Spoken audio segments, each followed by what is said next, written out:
भक्तों और दोस्तों, श्री गुरु नानक देव जी की जीवन गाथा के श्रृंखला में इस कड़ी में गुरु जी बटाले आ जाते हैं, जहां शिवरात्रि का मेला होता है और बहुत से सिद्ध पुरुष और योगी पुरुष इकट्ठे होते हैं। बटाले के पास ही से सिद्धों का स्थान है, जो कि अचल बटाले के नाम से प्रसिद्ध है।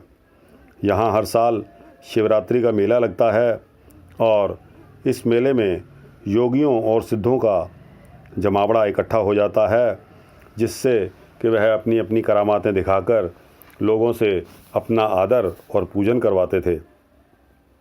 इस बार गुरुजी अजीते रंधावे को साथ लेकर अचल बटाले के मेले में आते हैं। इन पंक्तियों का वर्णन भाई गुरदास जी अपनी वार पहली में कुछ इस प्रकार वर्णन करते हैं। मेला सुन शिवरात दा, बाबा अचल बटाले आई, दर्शन वेखण कार ने, सगली उलट पई लोकाई, लगी बरसण लक्ष्मी रिध सिद्ध नवनिध सवाई, जोगी देख चलित्र नो, मन विच रिसक कनेरी खाई, भगतियाँ पाई भगत आन लोटा, जोगी लिया छुपाई, बाबा जानी जान पुरख, कढ़िया लोटा जहाँ लुकाई, वेख चलित्र जोगी खुणसाई। अर्थात इन पंक्तियों का भावार्थ है कि गुरु जी जिस समय मेले में गए तो आप जी के दर्शनों के लिए लोगों का हुजूम उमड़कर गुरु जी के पास आ गया, जो कि पहले योगियों के पास खड़े हुए थे, और उन्होंने गुरु जी के आगे माथा टेक कर ढेर सारे धन का ढेर लगा दिया। इस कौतुक को देखकर योगियों को बहुत जलन हुई, ईर्ष्या हुई। गुरु जी के पास उस समय लोगों का इकट्ठा हुजूम देखकर रासधारियों ने रास खेल खेला और ईर्ष्या करते हुए योगियों ने उन पैसों का लोटा छिपा दिया। सर्वज्ञ गुरु तो सब कुछ जानते थे। सर्वज्ञ गुरु जी ने उनका अहंकार चूर करने के लिए उनके द्वारा छिपाया हुआ लोटा प्रकट कर दिया, और यह कौतुक देखकर सारे योगियों को क्रोध आ गया और वो गुरु जी से चर्चा करने लगे। भाई गुरदास जी कुछ इस तरह अपनी वार पहली में इसका वर्णन करते हैं। खादी खुणस जुगी ससम, गोसट ऊरन सभे उठ आई, पुछे जोगी भृंगनाथ, तोहे दुध विच क्यों कांजी पाई, फिटिया चाटा दुध दा रिड़किया, मक्खन हथ ना आई, भेख उतार उदास दा वत, क्यों संसारी रीत चलाई। इन पंक्तियों का भाव है कि योगी ईर्ष्या करके सभी उठकर गुरुजी के पास चर्चा करने आ गए। आते ही भृंगनाथ योगी ने गुस्से में कहा, आपने दूध में कांजी डाल दी है, जिससे सारा दूध का मटका ही फट गया है। अब इसको मथने से मक्खन भी नहीं निकलेगा। आपने उदासी का भेष धारण किया हुआ है, फिर गृहस्थ को क्यों धारण कर लिया है। इसका उत्तर गुरुजी ने कुछ इस प्रकार दिया, जो कि भाई गुरदास जी अपने शब्दों में इसका वर्णन करते हैं। नानक आखे भृंगनाथ, तेरी माओ कुचज्जी आई, भांडा धोए न जात ओन, पाए कुचज्जे फुल सड़ाई, होए अतीत गृहस्थ तज, फिर उनहू के घर मंगन जाई, बिन दिते किछ हथ न आई। हे भृंगनाथ जी, तेरी माँ बुद्धिहीन थी, जिसने बर्तन को अच्छी तरह साफ करके धोए बगैर दूध को जामन लगा दी, जिसका नतीजा यह हुआ कि आपको गृहस्थ छोड़कर अतीत हुआ, मगर फिर खाने पहनने के लिए घर ही मांगने को जाता है। गुरुजी का यह उत्तर सुनकर योगी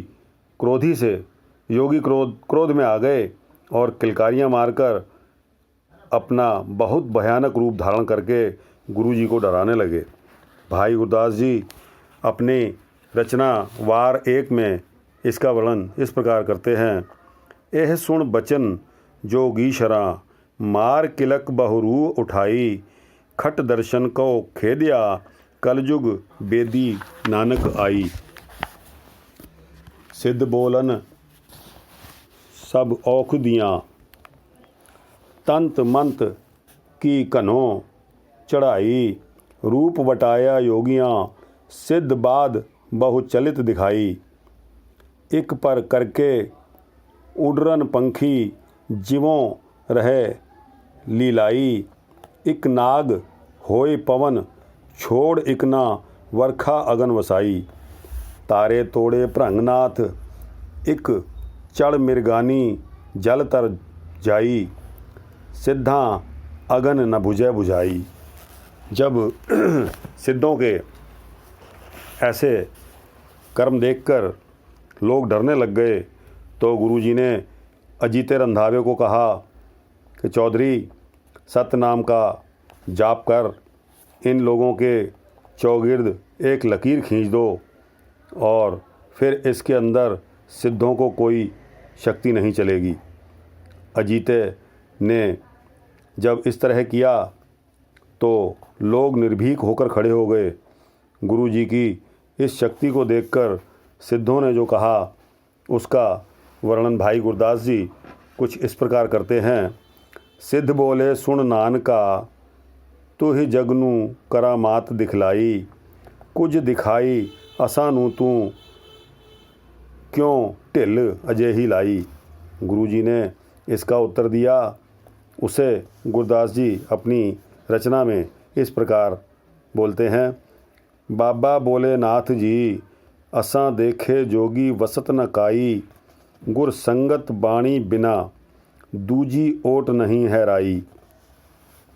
इसके फलस्वरूप भाई जी अपनी ओर से लिखते हैं।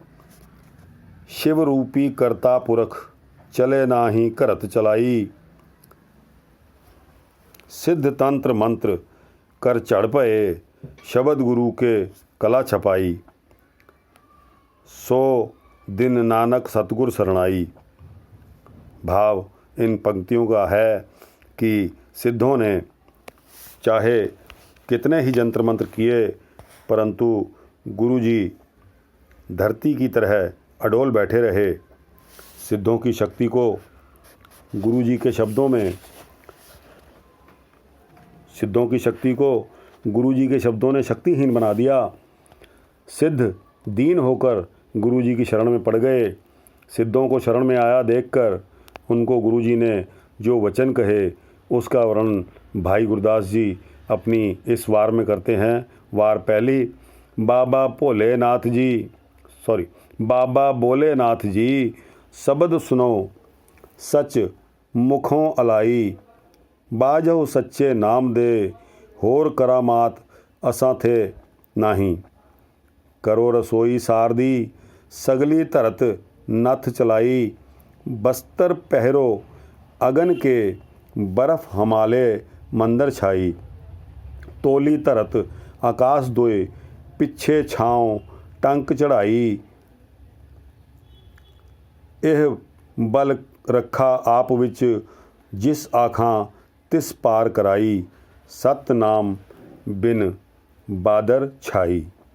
गुरुजी ने कहा कि हे नाथ जी, चाहे मुझ में बड़ी से बड़ी शक्तियां हैं और मैं सब कुछ अपनी आज्ञा में कर लूं, इस पर सत्य नाम के बिना सब शक्तियां एक बादल की छाया के समान हैं। और इस पर सिद्धों ने अपनी हार स्वीकार कर ली और गुरुजी का गुणगान किया। जब गुरुजी ने सिद्धों पर इस तरह जीत प्राप्त कर ली तो सिद्धों ने जो कहा उसका वर्णन भाई गुरदास जी अपनी वार पहली में इस तरह जिक्र करते हैं। सिद्ध बोलन शुभ बचन, धन नानक तेरी वड्डी कमाई, वड्डा पुरख प्रगट्या कलयुग अंदर जोत जगाई। इस तरह गुरुजी की स्तुति हुई और सिद्ध और योगी पुरुष उनको नमस्कार करके चले गए अब इसके बाद गुरुजी मुल्तान के पीरों के पास जाते हैं, तो इसका वर्णन हम अपनी श्रृंखला के अगले एपिसोड में करेंगे। तब तक के लिए वाहिगुरु जी का खालसा, श्री वाहिगुरु जी की फतेह।